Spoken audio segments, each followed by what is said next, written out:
Hello guys, it's Kia here with another video. So today we're doing a different kind of video, one that was requested a few times. We're rating the quirks of Class 1A from the least useful to the most useful. And I know you guys will have different opinions than me, so feel free to leave your opinions and list in the comments below. But yeah, I'm going to be separating this video into two sections. This is going to be from 20 to 11, and then stay tuned for the top 10 video, which will be coming up differently.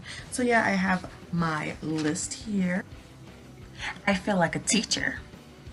And yeah, let's get started. Now before we get started, let me just remind you guys that this is just Class 1A only. I know there's a lot of quirks in this, but we're going to solely focus on Class 1A today, okay? Alrighty, so number 20 on the list we have Rikito Sato with his quirk Sugar Rush. So yeah, his quirk allows him to multiply his strength about 5 times for about 3 minutes every time he eats 10 grams of sugar. And what does sugar do when you eat too much? You start getting sleepy, you get slow, and then you die from diabetes. Okay, now I actually don't know if Sato will die from consuming all this sugar, but he does get dumber and dumber each time. So his quirk does have a lot of setbacks, that's why he is number 20. And if you check his stats, he has a 1 out of 5 for speed. So he's not even like fast or anything. He just gets strong for a short amount of time, then gets dumb. So sorry, Sato.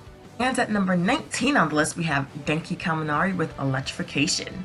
So this is pretty much My Hero Academia's version of Pikachu, but a little less reliable. You know, with Kaminari's quirk, he can take an electricity and shoot it out of his body. He can make it as a protective aura or as like an offensive attack, but he can't control where it goes, seen as the part on the USJ where he couldn't help Jiro and Yanyorozu because he couldn't control his quirk.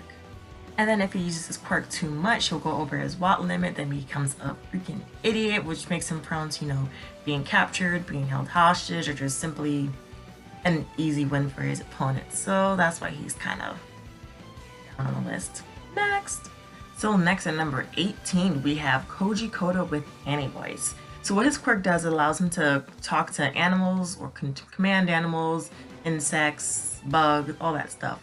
It's a sound-based quirk, so loud noise is a weakness. Loud noise can either disrupt the effects of the quirk or it scares the animals away, and no animals means no quirk. He's also super afraid of insects, and as we've seen, that can restrict the effectiveness of his quirk. And since, you know, being so shy, he's also hard to work with. You know, when he worked with Jiro, she couldn't really do anything with him, and that's also a factor in. So yeah, sorry, Koji.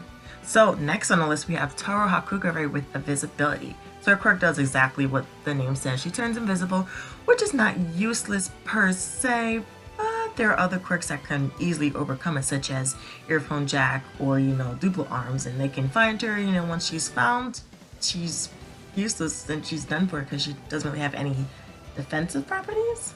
Not to mention, the only way her quirk is effective is if she's completely naked. Her clothes don't turn invisible with her. I mean, she's good for, you know, stealthy missions, but that's about it. And so at number 16 on the list, we have Yuga Aoyama with Naval Laser. As you know, Aoyama has a naval laser which he can shoot out of his belly button. He can range it from short to long. He can propel himself through the air with it. It's strong enough to destroy metal, and since it's so sparkly, he can light up dark places with it. But of course, Aoyama can only use it at a second at a time because it gives him a very bad tummy ache, and if he uses it too much, he just can't use it at all because his tummy hurts him too much, and that's really not useful in the battlefield. That's why he's pretty much low. Sorry, Aoyama. Alrighty, and at the halfway point, at number 15, we have Mashiro Ojiro with his quirk Tail. And once again, the name of the quirk speaks for itself. He has Tail. It's pretty much a powerful third arm. He can fight with it. He can propel himself through the air. He can break metal with it. That's all it's pretty much good for. I mean, Ojiro is a good, you know, martial artist. He can do hand-to-hand combat, but if his opponent, you know, can keep their distance away from Ojiro, if they have a quirk that can, you know, limit his movements, it's pretty much all over. All I have to do is just stay away. But I mean, he is good for, you know, close range combat, but mid and long range, he's sorry, Ojiro. All right, and next at number 14, we have Minoru Mineta with Pop Off. Alright guys, so I know Mineta is a creepy pervert, but let's forget that for now and just talk about his quirk and his quirk alone, alright? So Pop-Off allows Mineta to use the sticky spears on his head as projectiles, with a new spear going at Ogon's place in seconds. You know, they can stick to surfaces, but Minetto will bounce off of them himself. So you use that as mobility purposes. You use it as a trampoline or as wall climbing, or he can use that to immobilize his opponents. But you know, as with most quirks, it does have a setback. If he uses all the spears on his head too much, he'll start to bleed. If he bleeds too much, it can lead to blood loss, and blood loss can lead to death. RIP. Alrighty, and at number 13, we have Hanta Sarah with tape. So the reason I kind of have Sarah up a little highish on the list is because his tape's an extension of itself with more uses. You know, he can shoot multiple strands at once. He can even produce double-sided tape.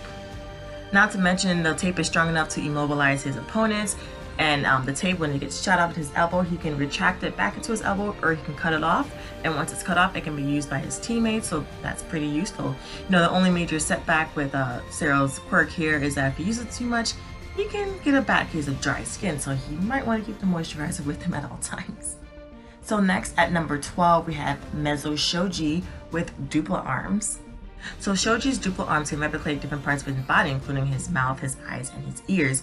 He can also duplicate his dupla arms so they can be spread all over the place. The duplicated body parts are advanced versions of the originals, so that's perfect for, you know, for spying missions, it's close for stakeout missions, or finding invisible people, wink wink, hint hint. And also, since his arms are webbed pretty much, it can help him glide through the air, so he can not fly but glide, which is also pretty useful. That's why he's kind of high, so good job, Shoji. Alrighty guys, and at the top of this half of the list, we have Fumikage Tokoyami with Dark Shadow. So Tokoyami can summon this shadow-like bird creature from his body, which is pretty strong. So not only is Dark Shadow capable of speech, he can be used to attack for quick attacks, used to attack afar, and for close range attacks. You know, I really wanted to put Tokoyami up higher on the list, but Dark Shadow just has too many setbacks for me to put him any higher. For one, Dark Shadow's weak to light, so if Tokoyami is fighting someone with a light-based quirk, such as Bakugo or Todoroki or even Kaminari, there's nothing you can do, because Dark Shadow turns into a little peeny little...